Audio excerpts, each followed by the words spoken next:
প্রিয় বন্ধুগণ, ভারতের বিজেপি সদস্য উগ্রপন্থী হিন্দুত্ববাদীরা, বিশেষ করে শুভেন্দু অধিকারী হিন্দুত্ববাদীরা নতুন করে বিজেপি ক্ষমতায় আসার পর মুসলমানদেরকে যেইভাবে নির্যাতন করা হচ্ছে, যা নতুন করে বলার অপেক্ষা রাখে না।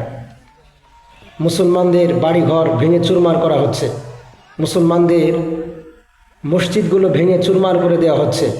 এর আগেও ভারতের হাজার বছরের ঐতিহ্য বাবরি মসজিদখানা ভেঙে চুরমার করে দিয়েছে এই উগ্রপন্থী হিন্দুত্ববাদীরা।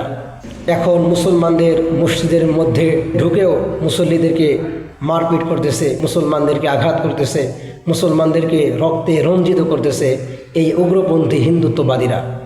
শুধু তাই নয়, বিভিন্ন মহলে গিয়ে, বিভিন্ন বাসায় গিয়ে, বাড়িতে গিয়ে মা বোনদের উপর নির্যাতন চালাচ্ছে, জোরপূর্বক তারা জিনা করতেছে।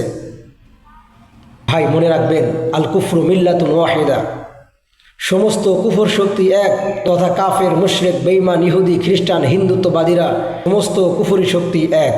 কিন্তু আমরা মুসলমান, আমাদের মধ্যে শতভাগ আমরা মুসলমান জাতি এখনও একতায় আসতে পারলাম না, এককভাবে চলতে পারলাম না, যার কারণেই এই বেঈমানরা, ইহুদি, খ্রিস্টান, হিন্দুত্ববাদীরা আমাদের উপর নির্যাতন করতেছে।